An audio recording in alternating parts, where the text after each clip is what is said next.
Score আদরিনী আশুথিনী underscore Howlader ছদ্মনাম। পর্ব -31। তিয়ানার হাত নিজের হাতে মুষ্টিবদ্ধ করে ধরে তার পাশে বসে আছে মেঘালয়। তিয়ানা তখনও চেতনাহীন। মেয়েটার দিকে ভালো করে দৃষ্টি রাখে মেঘালয়ে দিনে কেমন শুকিয়ে গিয়েছে। চোখের নিচেও কাকি জমেছে কিছুটা। মেয়েটা কি রাতে ঘুমায় না? কেবিনের বাইরে করিডোরে রাখা চেয়া বসে রাগে ফোঁস ফোঁস করছে তিলাত। মেঘালয়কে তিয়ানার কাছে যেতে দেয়াটা তার একদম পছন্দ হয়নি। মায়ের ভয় কিছু বলতেও পারছে না সে। বোনের আশেপাশেও মেঘালয়কে সে সহ্য করতে পারছে না। মেঘালয়কে দেখলেও তার গায়ে জ্বালা পোড়া শুরু হয়। কিন্তু মেঘালয় তার জানপ্রাণের বন্ধু ছিল। সময়ের সাথে সাথে তাদের বন্ধুত্বেও ফাটল শুরু হয়েছে। ফাটল হবেও বা না কেন, কোনো ভাই কি নিজের বোনের দুঃখ কষ্ট সইতে পারে? আর যে এই দুঃখ কষ্টের কারণ তাকেও কি করে সইবে সে? পেটে হাত দিয়ে চোখ বন্ধ করে বসে আছে তিয়ানা। চোখ থেকে কয়েক ফোঁটা জল গড়িয়ে পড়ে তার। তবে পেট থেকে হাত দুটো সরিয়ে গাল গড়িয়ে পড়া জল মুছে না সে। তার পাশে তুলে বসে আছে মেঘালয় নিস্তব্ধ হয়ে। তার যেন বিশ্বাস হচ্ছে না সে বাবা হতে চলেছে। তিয়ানার ওই ছোট্ট পেটে নাকি তার সন্তান। তিয়ানার পেটের দিক দেখে চোখ সরায় না মেঘালয়। এক দৃষ্টিতে তাকিয়ে থাকে সে। ওইখানে নাকি তার বেবি আছে। হাত বাড়িয়ে কাপা কাপা হাতে তিয়ানার পেটে হাত রাখে মেঘালয়। অনুভূতিতে কেঁদে দেয় মেঘালয়। ভারী অবাক হয় তিয়ানা। মেঘালয় কাঁদছে। তার জ্ঞান হওয়ার পর থেকে সে কখনো মেঘালয়কে কাঁদতে দেখেনি। আজ দেখছে। কিন্তু মেঘালয় কাঁদছে কেন প্রশ্ন করতে ইচ্ছে করে তিয়ানার। তবে মুখ ফুটে বলে না। তার বলতে ইচ্ছে করে না। মেঘালয়ের সাথে কথা বলতেও আজকাল ইচ্ছে করে না তার। মাঝে ভাবে সে কি অনুভূতি শূন্য হয়ে গেল। মেঘালয় হালকা হেসে কাপা কাপা কণ্ঠে প্রশ্ন করে, তিনু, ডক্টর কি ঠিক বলল? তোর এই ছোট্ট পেটে কি আমার বাবু আছে? মেঘালয়ের করা প্রশ্নে বুকে তোলপাড় শুরু হয় তিয়ানার। আর চোখে মেঘালয়ের দিকে তাকায়ও বার কয়েক। তবে উত্তর দেয় না সে। মেঘালয় উত্তর অপেক্ষা না করে বলতে থাকে, আচ্ছা, বাবুকে আমি ফিল করতে পারবো? তোর পেটে কান পাতলে ওকে অনুভব করা যাবে? ও মেয়ে হবে নাকি ছেলে? তিনু, ডক্টর কি সত্যি বলেছে তোর পেটে আমার বাচ্চা আছে? মুখে কিছু না বললেও মনে মনে মুখ বাঁকায় তিয়ানা। সাথে বকাঝকাও করে বেশ। আন্ডারস্কোর এমন ভাব করছে যেন আমি ডক্টরকে ঘুষ খাইয়ে মিথ্যে বলছি। নিজ মনে ব্যঙ্গ করে বলে তিয়ানা। তিনু, ডক্টর কি ঠিক বলল? তোর পেটে কি সত্যি আমার বাচ্চা? কেন ভাই, আমি কি অন্যের বাচ্চা পেটে নিয়ে ঘুরছি নাকি? খারুস একটা। একক উদ্ধৃতি চিহ্ন। তিয়ানাকে হসপিটাল থেকে বাড়িতে নিয়ে আসা হয়েছে দিন 3 হলো। 3 দিন মেঘালয় প্রতিদিন একবার করে এসে যায়। এসে ঘন্টার পর ঘন্টা তিয়ানার সাথে হাজারো বকবক করলেও তিয়ানা মুখ থেকে কোনো কথা বের করতে পারে না সে। এমন যে তিয়ানা তাকে পাত্তা দিচ্ছে না। এবং ঠিক তাই, তিয়ানা তাকে পাত্তা দিচ্ছে না। কারণ তিয়ানা শুধু তার সাথে কথা বলছে না, বাকি সবার সাথে হেসে হেসে দাঁত বের করে কথা বললেও তার সাথে গোমরা মুখ করে হলেও কথা বলে না। তাতে একটু বেশি কষ্ট লাগে মেঘালয়ের, কিন্তু সে সেটাকে পাত্তা দেয় না। যখন তার টার্ম আসবে সে সুদে আসলে উসুল অবশ্য করবে সবটা। এখন নিজের লক্ষ্যে পৌঁছানোর জন্য চুপ করে থাকতে হচ্ছে তাকে। আর ওই বাদরির বাদরামি গুলোও সহ্য করতে হচ্ছে। এই দিন সে অনেক অনেক হেলদি খাবার কিনে এনেছে বউটার জন্য, কিন্তু তার আনা খাবার ছুঁয়ে অবধি দেখেনি। তিয়ানাদের বাসায় ড্রয়িং রুমে বসে আছে সবাই। আজ একটা ফয়সালা হবে। মেঘ তিয়ানার সম্পর্কের এভাবে টেনে নিয়ে যাওয়া যায় না।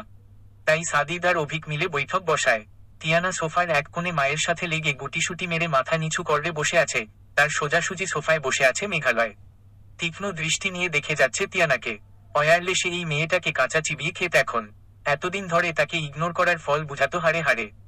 অভিক সবার দিকে একবার তাকিয়ে নিয়ে গলা খাকারি দিয়ে মেঘকে উদ্দেশ্য করে প্রশ্ন করে, মেঘ, তুমি কি চাচ্ছ? মেঘালয় তিয়ানার দিকে কটমট করে তাকিয়ে থেকে নির্লিপ্ততা কণ্ঠে উত্তর দেয়, আমি আমার গার্লফ্রেন্ডকে চাচ্ছি আব্বু। মেঘালয়ের এমন উত্তরে তিয়ানার মনে হলো তার মুখের উপর কেউ পাথর রেখে দিয়েছে। বহু কষ্টে কান্না আটকে ঢোক গিলে সে। মেঘালয়ের এমন উত্তরে সবাই নড়েচড়ে বসে। তিয়ানা প্রেগন্যান্ট, তারপরও কেন মেঘা কয় সেই একই কথা বলছে? অভিক থমথমে কণ্ঠে বলে, তিয়ানা প্রেগন্যান্ট জানা সত্ত্বে ও কেন এসব বলছো তুমি?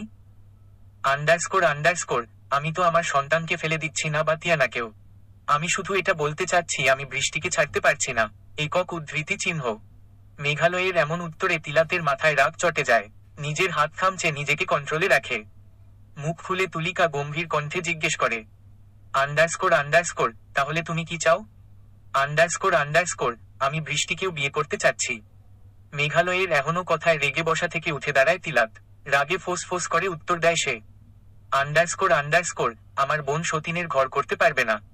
আন্ডারস্কোর তাহলে ডিভোর্স হওয়াটা বেটার হবে।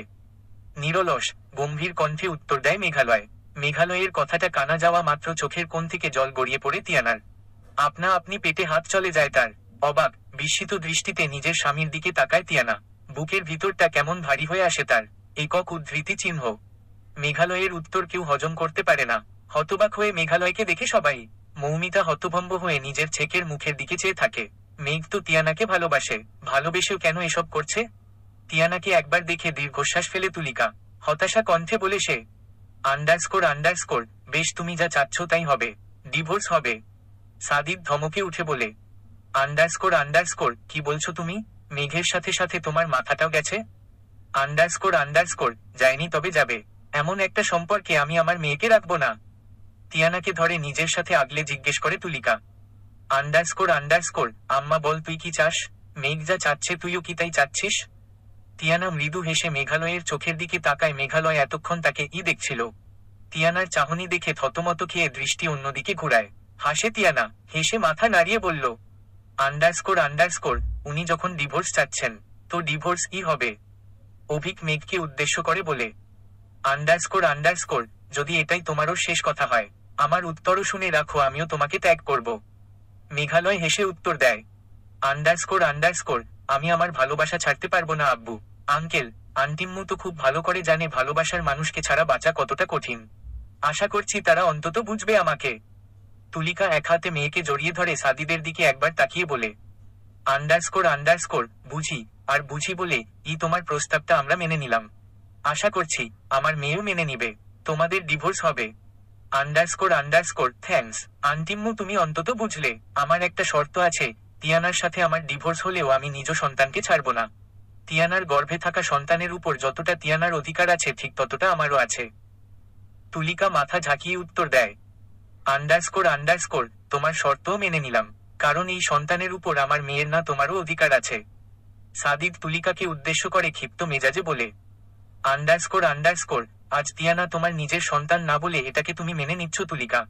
বুকে হাড় রেখে বলতো, তিয়ানা তোমার নিজের সন্তান হলে কি এটা মেনে নিতে? সাদিদের এমন প্রশ্নে হো হো করে হেসে ওঠে মেঘালয়। মেঘালয়ের হঠাৎ হাসি দেখে সবাই ক্ষয়। মেঘালয় হাসি থামিয়ে বলল, আন্ডারস্কোর তিয়ানা তো আন্টি আম্মুর সন্তান, নিজের পেটের সন্তান। পর্ব -32। সাদিদ তুলিকাকে উদ্দেশ্য করে ক্ষিপ্ত মেজাজে বলে। আন্ডারস্কোর আজ তিয়ানা তোমার নিজের সন্তান না বলে এটাকে তুমি মেনে নিচ্ছ তুলিকা? বুকে হাড় রেখে বলতো, তিয়ানা তোমার নিজের সন্তান হলে কি এটা মেনে নিতে? সাদিদের এমন প্রশ্নে হো হো করে হেসে ওঠে মেঘালয়। মেঘালয়ের হঠাৎ হাসি দেখে সবাই ক্ষয়। মেঘালয় হাসি থামিয়ে বলল, আন্ডারস্কোর আমি তো জানি তিয়ানা আন্টিম্মুর সন্তান, নিজের পেটের সন্তান। মেঘালয়ের এমন কথায় সবাই হতভম্ব হয়ে যায়। সাদিদ বিস্মিত কণ্ঠে জিজ্ঞেস করে, মানে? বাঁকা হাসে মেঘালয়, তুলিকাকে উদ্দেশ্য করে বলে। আন্ডারস্কোর আন্টিম্মু আজও চুপ থাকবে? থতমত খায় তুলিকা, চোখ জ্বালা করে তার, ওঠে বুকের ভিতর ঝাঝা করছে কেমন। উত্তর না দিয়ে বসা থেকে উঠে দাঁড়িয়ে নিজ ঘরে গিয়ে দরজায় খিল দেয় সে। তুলিকার ঘরের দিকে একবার তাকিয়ে মৌমিতাকে বলে মেঘালয়, আন্ডারস্কোর তুমিও চুপ থাকবে আম্মু? একটু থেমে জোরে তুলিকাকে শুনিয়ে বলে মেঘালয়। Underscore okay fine. বলো না, আন্টিম্মু যেমন নিজ সন্তানকে পেয়েও সারা জীবন তার সন্তান না শুনতে হয়েছে, সেটা সামনে তার সন্তান তিয়ানার জন্য অপেক্ষা করছে। আমি আমার সন্তানকে নিয়ে নেব। এতদিন নিজে ছিলে, এখন থেকে নিজের মেয়েকেও তোমার মতো সন্তান হারা দেখার জন্য প্রস্তুত হও। থেমে শ্বাস ফেলে হাত ছেড়ে তুলিকাকে শুনিয়ে বলে মেঘালয়।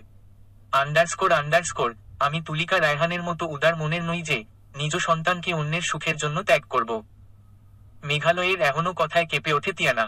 ঘরের ওপাশে দরজার খিল আটকে ফ্লোরে বসে চোখের অশ্রু বিসর্জন দেয় তুলিকা। চলে যেতে নেয় মেঘালয়। তিলাত পিছু ডেকে আটকে দেয় তাকে। সন্দিহান কণ্ঠে বলল, আন্ডারস্কোর সব সত্যটা বলে যা মেঘ, যা জানিস সব। মেঘালয় পিছু ফিরে তিলাতের করুণ মুখের দিকে তাকিয়ে মৃদু হেসে সোফায় বসে সাদিদকে বলে, আন্ডারস্কোর এইটুকু বলছি আঙ্কেল, তিয়ানা আপনার আর আন্টিম্মুর সন্তান। এই সত্যিটা আমার আম্মুও জানে, বাকিটা আপনি তাদের থেকে জেনে নিবেন। একক উদ্ধৃতি চিহ্ন। বলে তিয়ানার দিকে একবার তাকিয়ে বাড়ি থেকে বেরিয়ে যায় মেঘালয়। ভাইয়ের কাঁধে মাথা রেখে ঘুমিয়ে আছে তিয়ানা। সত্যিটা জানতে পেরেছে সে। খানিক্ষণ আগে মৌমিতা তাদের সব সত্যিটা জানিয়েছে। সেটা জানার পর তিয়ানা কষ্ট পেলেও তিলাত খুব খুশি হয়। এইটুকু ভেবে তার আম্মুর নিজের কেউ আছে। একেবারে হেরে যায়নি সে। কিছুটা প্রাপ্তি হলেও পেয়েছে সে জীবনে। কিন্তু নিজের মায়ের, তিয়াসার প্রতিও তার কিছুটা রাগ জন্ম নেয় তিলাতের।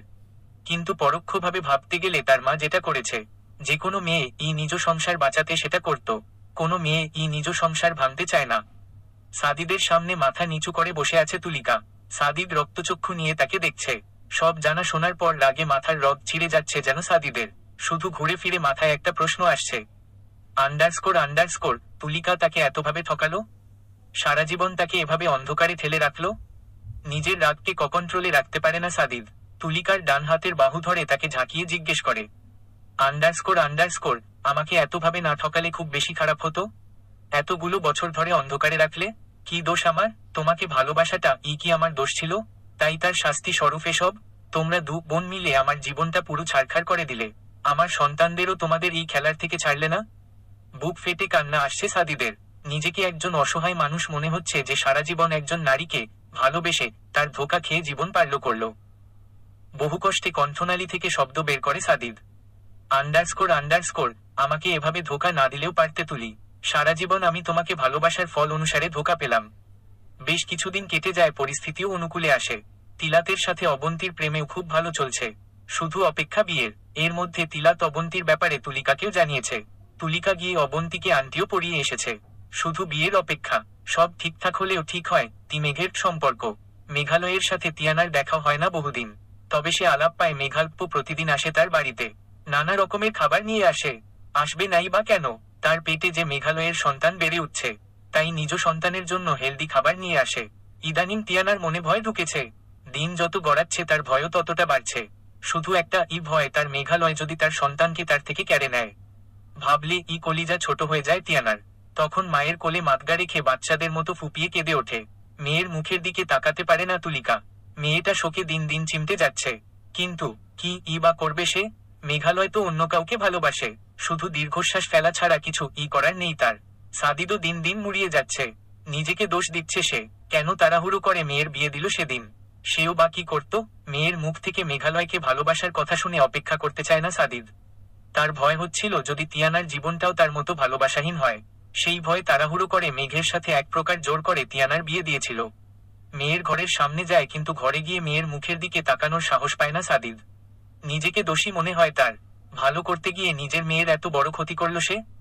তবে সাদিদ নিজেও বুঝতে পারেনি মেঘালয়ের মতামত নারের উপর ডিভোর্স পেপারটা রেখে থম মেরে চেয়ারে বসে আছে তিয়ানা। হাতে কলম, কিন্তু সাহস করে সাইন করতে পারছে না সে। বারবার মনে হচ্ছে সাইনটা করলে সে মেঘালয়ের থেকে দূরে সরে যাবে। পরক্ষণে ভাবে সে, আন্ডারস্কোর কোনো দিন কি সে মেঘালয়ের কাছে ছিল, যে এখন এই সাইনের মাধ্যমে দূরে সরে যাবে? বুকের ভিতর ভারী হয়ে আসে তিয়ানার। খুব কান্না হয় তার, কিন্তু সে কাঁদবে না। সে কাঁদতে চায় না ওই পাষাণ মানুষটার জন্য। এক ফোঁটা চোখের জলও সে ফলতে চাচ্ছে না। কিন্তু আজকাল তার চোখও তার সাথে বেইমানি করছে। যখন তলহন সে না চাইতেও চোখ দিয়ে জল বের হয় তার। কান্না করে সে। আজও করলো, খুব কাঁদলো, শত চেষ্টা করে নিজের কান্নাগুলোকে আটকাতে পারে না তিয়ানা। দু হাতে নিজের পেট জড়িয়ে কেঁদে দেয় তিয়ানা। কেঁদে কেটে নাকের পানি চোখেরও পানি এক করে ফেলে সে। পরে কান্না থামলে এক পলকে হাতে কলম তুলে গটগট করে নিজের নামটা লিখে দেয় সে। হাত প্রথমে একটু কাঁপলে নিজের মনকে শক্ত করে সে। তবে মনে মনে এটাও প্রতিজ্ঞা করে তিয়ানা, নিজ সন্তানকে সে মেঘালয়ের হাতে কোনোদিন তুলে দেবে না। যতদিন সে নিজে বেঁচে আছে ততদিন সে কখনো তার সন্তানকে কেড়ে নিতে দেবে না। মেঘালয় তাতে যত যা করুক না কেন। পর্ব -33। ঘুমের মধ্যে অনুভব হলো তিয়ানার কেউ তাকে সাপের মতো পেঁচিয়ে তার সাথে শুয়ে আছে। ঘুমের মধ্যে কপাল কুঁচকায় সে। নেড়েচেড়ে উঠতে নিলেও শক্ত হাতের বাঁধনে উঠতে চেয়ে উঠতে পারে না সে। বিরক্তি নিয়ে ঘুম ঘুম চোখে তাকায় তিয়ানা। তাকে আষ্টেপৃষ্ঠে সাপের মতো জড়িয়ে ধরা মানুষটাকে দেখে বেশ অবাক হয় সে। স্বপ্ন দেখছে নাকি? দু হাতের তালু দিয়ে চোখ ডলে আবার তাকায় সে। না, স্বপ্ন না, সত্যি। মেঘালয় তার ঘরে তার বিছানায় তাকে জড়িয়ে ধরে শুয়ে আছে। এটা কি করে সম্ভব? বিস্ময় কিংকর্তব্য বিমূঢ় তিয়ানা।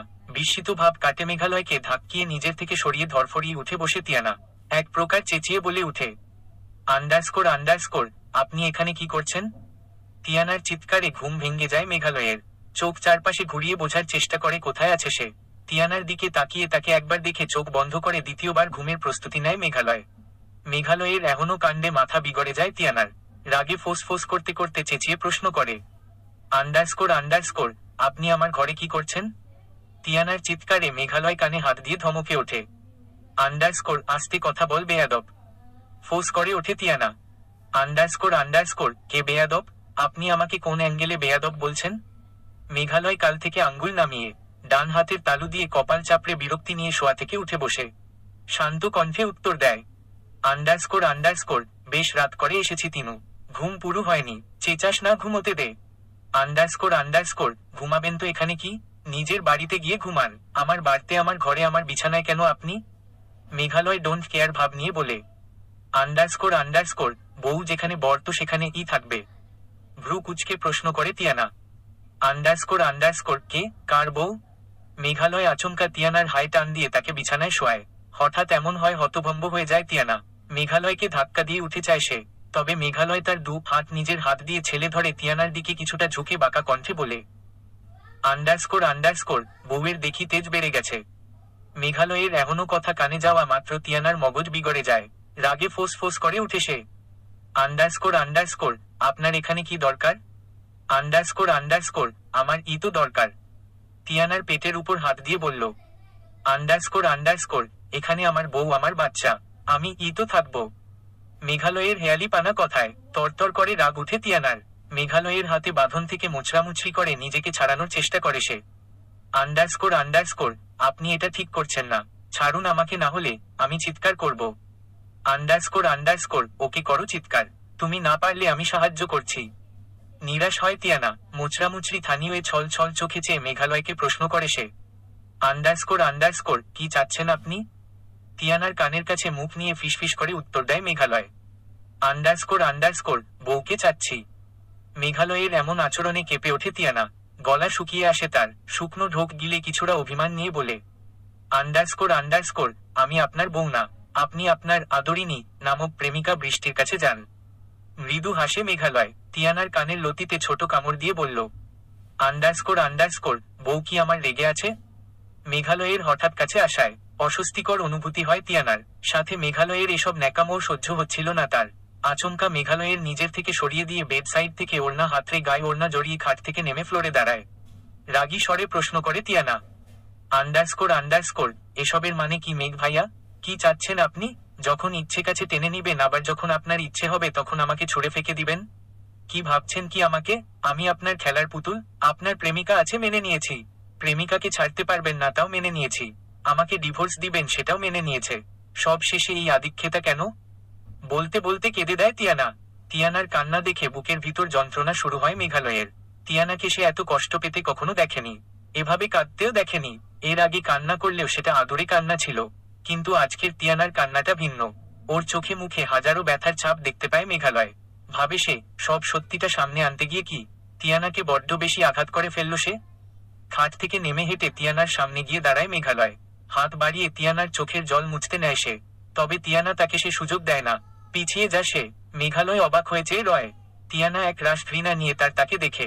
তিয়ানার চোখের নিজের জন্য এত ঘৃণা দেখে বুক কেঁপে ওঠে মেঘালয়ের। হতবাক চোখের তিয়ানার দৃষ্টিতে চেয়ে থাকে। গত দিনগুলোতে এই দৃষ্টিতে নিজের জন্য ভালোবাসা নামক কিছু অনুভব করলেও সেখানে আজ সে ভালোবাসার বদলে নিজের জন্য এক প্রকার ঘৃণা দেখতে পাচ্ছে। গলা ধরে আসে মেঘালয়ের, মনে মনে বারবার প্রার্থনা করছে সে, তিয়ানার চোখে নিজের জন্য যে ঘৃণাটা দেখছে সেটা যেন ভুল প্রমাণিত হয়। গলা ধরে আসে মেঘালয়ের, ঢোক গিলে জিহ্বা দিয়ে উপরের ঠোঁট ভিজিয়ে বলল সে। আন্ডারস্কোর তিনু আমার কথাটা শোন। তাচ্ছিল্য হাসে তিয়ানা, বলে, আন্ডারস্কোর কি শুনবো? এটা তো আমার কাছে আসা আমার সাথে এত ভালো কথার একটা কারণ, আমার পেটের আপনার বাচ্চা, এটাই তো কারণ। তিয়ানার কথায় হতবিহ্বল হয়ে যায় মেঘালয়। আন্ডারস্কোর তুই শোন আমার কককত। মেঘালয়কে থামিয়ে দেয় তিয়ানা।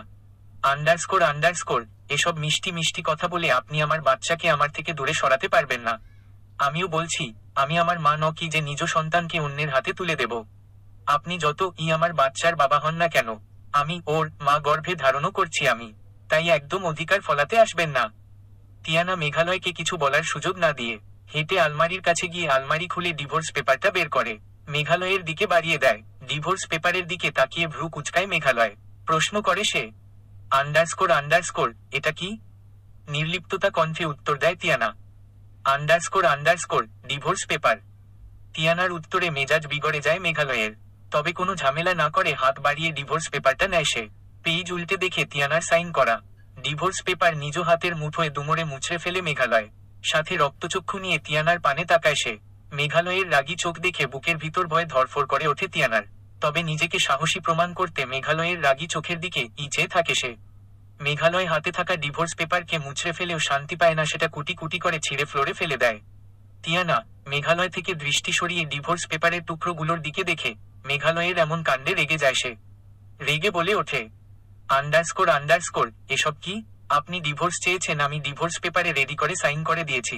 আর কি চাই? তালবে